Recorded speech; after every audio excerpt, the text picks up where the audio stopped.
at the highest level, we co-create our reality, because there is, even though it's oneness, even though everything is connected and everything is oneness, right? It's a universe, it's one verse, it's oneness.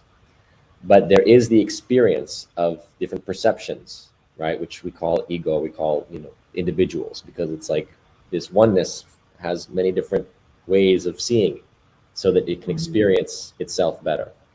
So we're all connected in oneness, but we are co-creating reality, because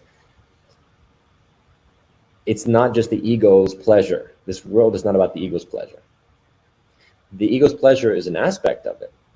We are certainly here to enjoy this earth, but it's not the only reason we're here.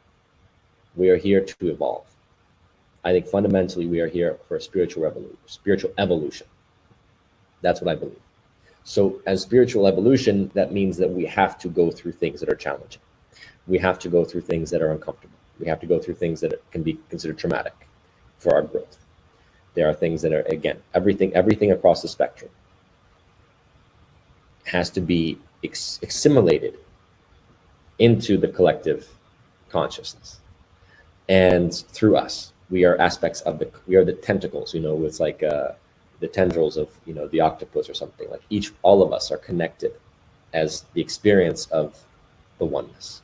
So if it was just, I'm going to create my reality to be, I'm going to be a billionaire and I'm going to have no problems and I'm going to have, just everything taken care of and life is great, right? Even the billionaires have problems.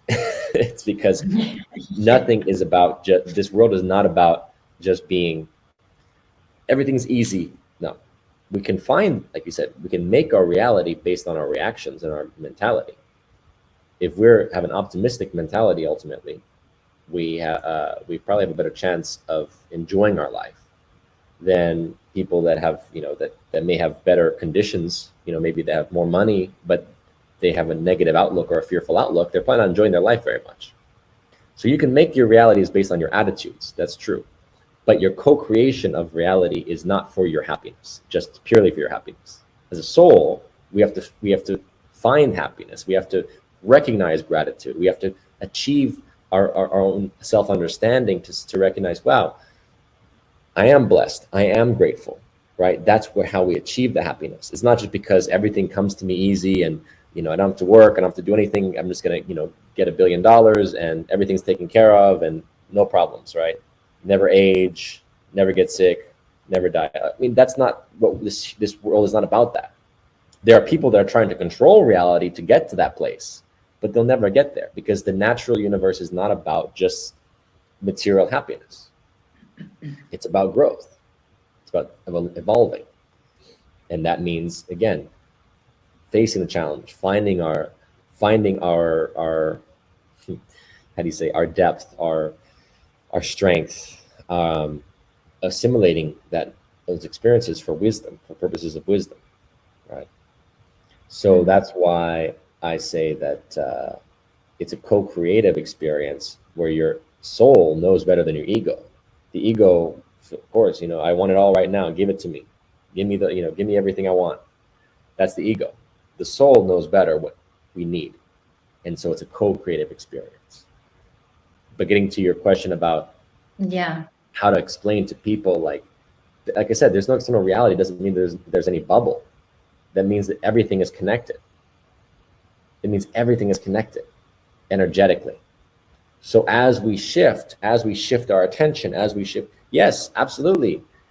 If people choose to basically try to operate within their bubble, let's say their bubble of security, we know that will be shaken. That will inevitably be broken. You do not get a bubble of security. We are all connected in this reality. The universe is going to find ways to break through that bubble. But we can choose to say, listen, I'm working on my dharma. I'm on my path. I don't need to make the world's problems my problems. I don't need to make your suffering my suffering. I'm going to work through my experience of reality to transmute my emotions, my experiences, what interests me, and honor my experience.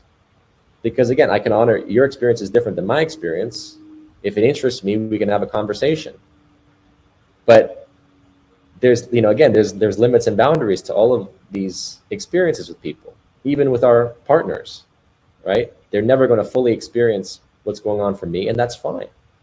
It's like my girlfriend and I were talking about this just the other day. It's like we have to honor the fact that her experience is going to be different than my experience, and we have to honor and accept that.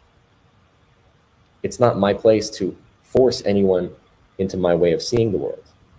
I'm here to simply offer perspectives that hopefully can plant seeds that inform people of ways of thinking and seeing that might not be ordinarily there.